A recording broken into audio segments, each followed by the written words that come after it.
Well, folks, we made it. We've reached the finale of our Halloween ranking, and if you've been keeping up with me, then you'll know exactly what's left. And as I said before, I'm sure 99.9% of you watching this right now are fairly upset with me.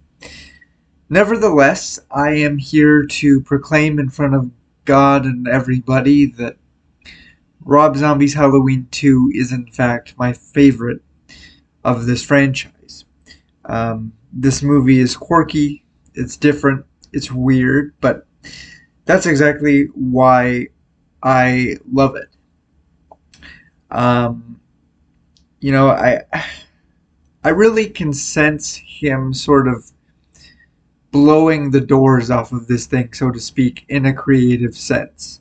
That for better or worse, this is the story that he wants to tell. This is the movie that he wants to make. And again, I'm sympathetic to that because um, it's exactly how I felt transitioning from Allen in Wonderland into the Crystal Rose. Just the sense of freedom and confidence that developed in me as a writer to be able to do what I wanted to do the way that I wanted to do it without fear of people's opinions or judgments or trying to tell me what was right or wrong or anything like that. And I really think that that is apparent in the evolution of my work. Um, his characters. I didn't even remotely talk about his characters in the last video. But um, I would say that his Michael is probably the scariest of the entire franchise. If I remember correctly, the actor is actually a Canadian wrestler, so just a mountain of a dude and a really uh, imposing, terrifying presence on camera. His Dr. Loomis leaves something to be desired. In the first movie, he's trying to do the proper Dr. Loomis thing with the urgency and the desperation behind finding Michael and stopping him before it's too late. But I just don't think it's as punchy or impactful as Donald Pleasance's performance. And then we get to this movie where he's kind of been villainized and turned into this asshole who is exploiting the entire situation for book sales and money. And I understand that it is totally meant for character development and an arc because he does kind of have some redemption towards the end of the movie, but I just don't love it. Sherry Moon uh, does a solid enough job as Michael Myers' mom. Um, with that being said, I don't really think it's that labor intensive of a performance. All she really has to do is just play a mother that even remotely gives a shit about her troubled child. Um, and then we get here, and I get what we're going for and why, right?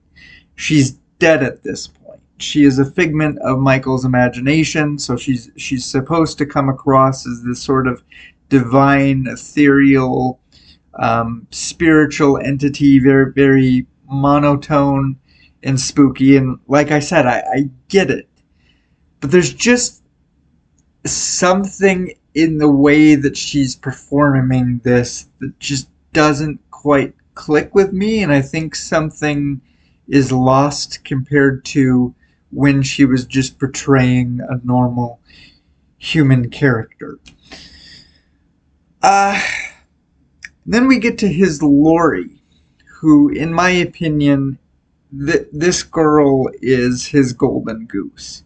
I really like how in the first one she isn't the same kind of straight edge goody two shoes character that Jamie Lee Curtis was, and that is with full acknowledgement that we are in Rob's 2007 version of the 70s and not actually there. And then we get to this movie where there is so much development in her. And I really see her as kind of this amalgamation of almost every protagonist that we've had throughout the franchise. You know, there's the part of her that has a lot of survivor's guilt, and she's very traumatized and you know, haunted by everything, and lives her life in a lot of paranoia and fear. She has the telepathic link that Jamie had to Michael, and kind of this fear of following in his footsteps. And you know, can you look at how Rob handles the whole family dynamic and say, call it humanizing? Sure, absolutely. But on the other hand, how is he supposed to tell that story without leaning on the elements of the Thorn trilogy? I'm personally okay with his beast having a chink in his armor.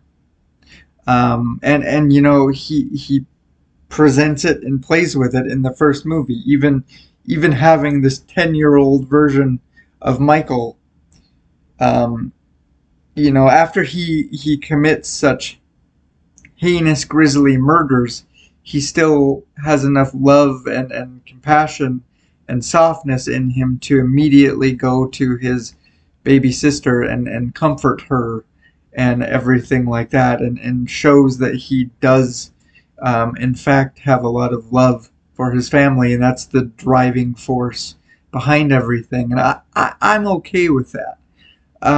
One thing that I do have to praise him for is how he handles Lori finding out that she is in fact part of the Myers family. Because in the original run of movies, I don't remember there being a whole, you know, this big visceral sort of reaction.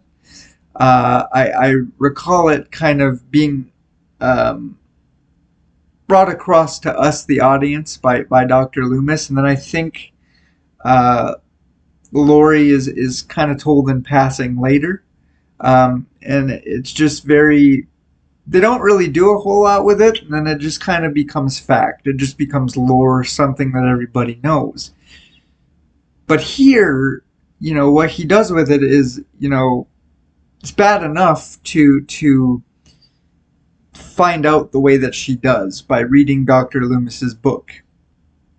But then you really get to experience that torment and the weight or the gravity of finding out that, you know, not only are you related to this masked man that's tried to kill you and has been killing your friends and everybody around you, but then there's just the realization that